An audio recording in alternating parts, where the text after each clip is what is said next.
just to annoy them, all of them. These Amayans became a family to me, that I will surely remember not even for a lifetime, but surely for a very, very long time. It's funny how to see a section divided into 4 groups and finish the school year without even trying to mingle with others and make friends with the other groups. The lines among us were constant. If this was your group, you're there. No crossing the lines or else you're dead. These lines made us independent and competitive. In that room, I saw the true race of life. If you come first, you're everything. You come last, and you're nothing. It's on all or nothing basis. Despite of this system, I learned to stand up and wave my flag. As what they say, stand out or fit in. Next, subsections and TV. Everybody prejudged us. We were those kinds of teenagers who like to do crazy mischiefs and try to annoy you until the volcano inside of your head pops. Yes, we were preposterous, but what others didn't know was the love we built together. We've been magkakalugod since our junior year. We had problems, misunderstandings, and even fights, but our love and care for each other still reigns in our hearts. Kaya matitibag in pamigkakalugod, as what we always say. Yung pag-iisip namin parang fiberglass ni Kyle.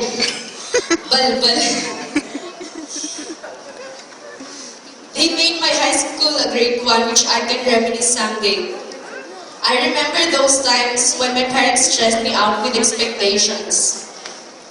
They were there trying to make me happy, to make me feel better, and together make fun of my problems. I will surely miss those times when we were together in the front yard of Smackby and eating street foods. When we ate in Jollibee and talked as loud as we can until our lungs were twisted with laughter. When we stayed in Santa Ana Parish Church and just talked about life. And especially when we ate together in the school canteen where we did our best pranks of all time. I will miss all of this, especially the moments I had with my best friend, Princess Anne Gamboa. She was my partner in crime and my constant protector. It's like yesterday we were those nenes and totoys, and look at us now.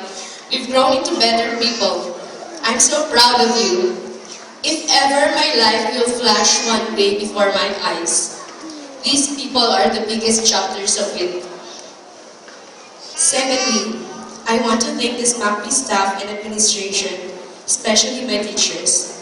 I want to personally thank the owners of the school, Mrs. Susan Ramos, Mrs. Sheila Dairy, and Ms. Corazon Gamboa, for giving me scholarship.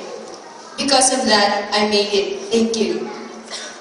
And to my teachers, Ms. Mary Rose Lipabuy, whose endless patience for our laziness during TLE and MAPE classes. Ms. Hazel Velasco, who taught us to value time, especially in meeting deadlines for our activities in Filipino. Ms. Joy Dagolis, who patiently taught us computer lessons. Ms. Mary Rose Dizon, whose unconditional love and care for us during our physics classes made us love her so much. And whom we ran to when we had problems with our other teachers. Ms. Michelle Marin, whose strict rules and systematic way of teaching triggered the alertness and intelligence within us. To my former advisors, Ms. Rhea, Ms. Lynn, and Ms. Donna. And especially to our beloved Ama, Sir John Wilbur Vergara, whom we consoled our problems, whom we asked for support and guidance, whose love and care as our second father never failed. I want to thank you all. Without your guidance and wisdom, our innocent minds wouldn't be filled with your teachings. Thank you for the patience and support you have given us. Your efforts are much appreciated. Thank you for the bonding and memories we had shared. The values and lessons you taught us will be in our hearts forever, and we shall use them in the near future. Lastly, I would like to extend my deepest gratitude to my parents, whose unconditional love and support have guided me all the way here. Their never-ending reprimands filled my ears for so many years, And I must say that these sermons made me a better person than yesterday. They taught me all the good things in life. Yes, they cannot supply me all the things I want and the lacks I ask them. But they make sure that I receive the best things I need. There were times people tried to shut me down. But there they were, trying to cheer me up to continue the race. I always hear the echo of my mother's voice here. Maraming tao ang tatalo at lalamang sa'yo. Kaya kita hinahayaan gawin ang gusto mo para may mapatunayan ka sa sarili mo at hindi sa ibang tao. It was the thought I always look back. Every time I think my mother was there to console me. My tatay was also there. He tried to stress me out with all the expectations. I felt so useless during those times of failures. But what I didn't notice was that every time they said those torturing speeches, I learned to be more dependent to myself because I knew my parents wouldn't provide me any help. I hated them for that. It's their moral responsibility to guide me and to help me with my studies, but all they did was condemnation. After the deliberation, my mother talked to me and said, "Hindi kita hinayaan, anak. Kailangan mo lang maging matatag. Gumawa ka ng mga problema, solusyonan mo. Huwag mong isipin pinabayaan ka namin." Masaya ako ngayon dahil nakikita kita. Isang taong may paninindigan, walang kinakatakutan, at kayang tumayo sa kanyang sariling mga paa.